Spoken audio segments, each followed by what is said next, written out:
Makara Carter to Enchantress, baby girl. We won the story.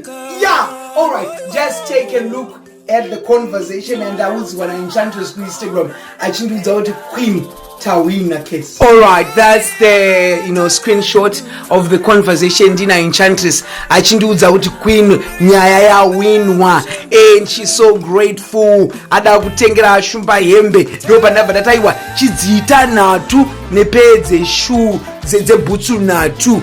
And this screenshot ndopa ndakamudza before nasa. I think this is like 2-3 days ago. Ndakamudza tarisai ku paragraph yangu yandikutaura naye ndakati don't worry, let me see who dares you on social media. It is well, I give you my endorsement. Go and win the case to court. Ndakato, it's an instruction. Go and win. I win money over it. Ndosha ndogara nchitaura. When I support you, you win. When I support you, you rise. Ndiri omwenyika. Vanosvika matateguru eDzimbabwe pano. Matateguru emusha mangu esanurira pano. Matateguru enyika esanurira pano. Yeah, ndokurema kwangu. That's why you see even the president respects me. Mucharimemba pakauya HURU president maiguma-guma kumasvingo wakavakirwa imba yakanaka zvisingati napresident. Then I chose to support the first lady. Ndiri omwenyika inini handimire nemahuri, ndiri HURU zvangu, but handimire nemahuri apresident. Ndinomira na first lady. They know the first family. Kuti apa pane zviripo. Even the second family. Mimi, Mimi is my friend. Notaura na Mimi almost every day. Lieutenant Mimi, na general, na Achiwenga. They know. So when I say I support you, congratulations. Maona ningi screenshot yandatora ku Instagram yandikutaura na Enchantress achindudza kuti Queen Tawina Taudira, you were supposed to win.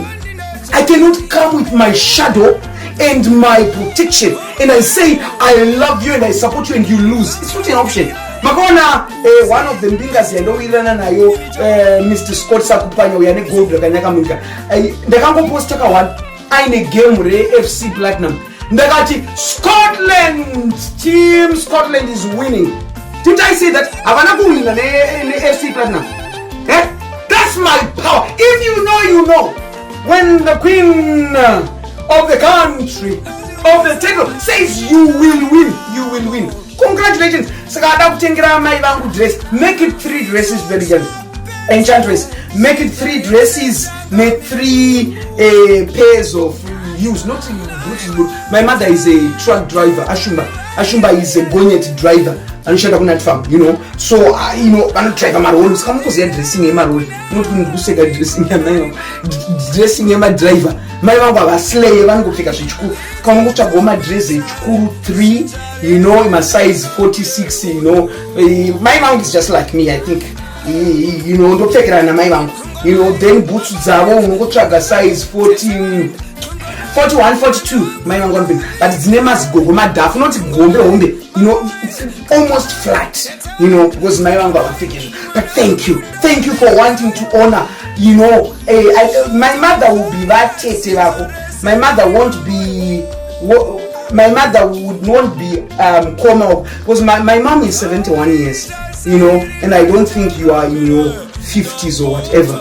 Enchantress Natalie. So my mother will be that Tate and judge ya baba.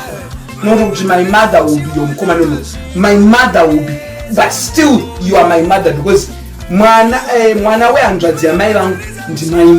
So you still are my mom. But to my mom, I think very that Tate because my mom is 71 years old. Akula ashuma. So I think you address as that and that's your babo. But I'm happy. Congratulations. I'm happy. You win.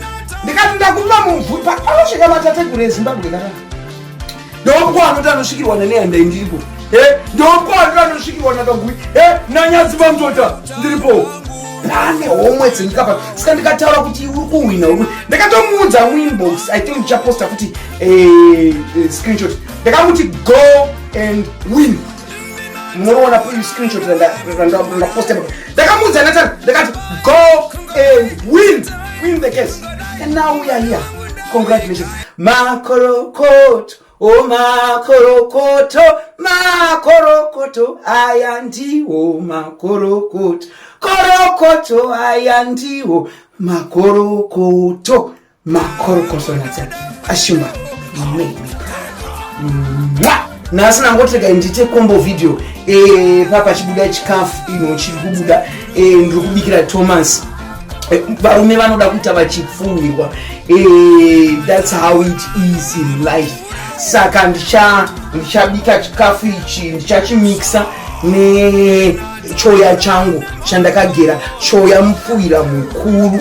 Yes, kana uine murume waunoda kuti asanyanya uhure uchiziva kuti murume wako ane appetite yakawanda, choya chako ichi unochigera handiti wochibika pasi wochikanga paisa to olive to oil to shoma wochikanga chochirira wokuya dota riya rinenge rata rechoya woriisa pasite wocheka nzara dzekumakumbo. Zvinoitwa nevarume vanoda kuti varume wavasanyanya uhure, then wocheka nzara wodzikanga handitika wotora mugoti wako, mugoti uyu wopara uku kupara uku wopara futi uku wopara uku wokukanga wozanganisa choya chako wozanganisa nzara dzako dzawakanga dziyadziya wozanganisa neizvi wozvikanga zvoita dota. Wazvikanga kuizviita dota wozviisa paunenge uchibika nyama womupa adye.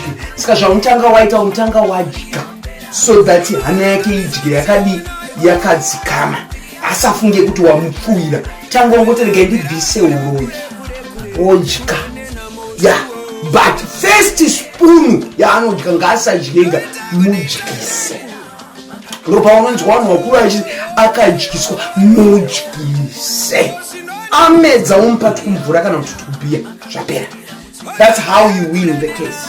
So nangotereka nhasi ndiri muchiki ndozviri kuita kuti Thomas aramba ari pano.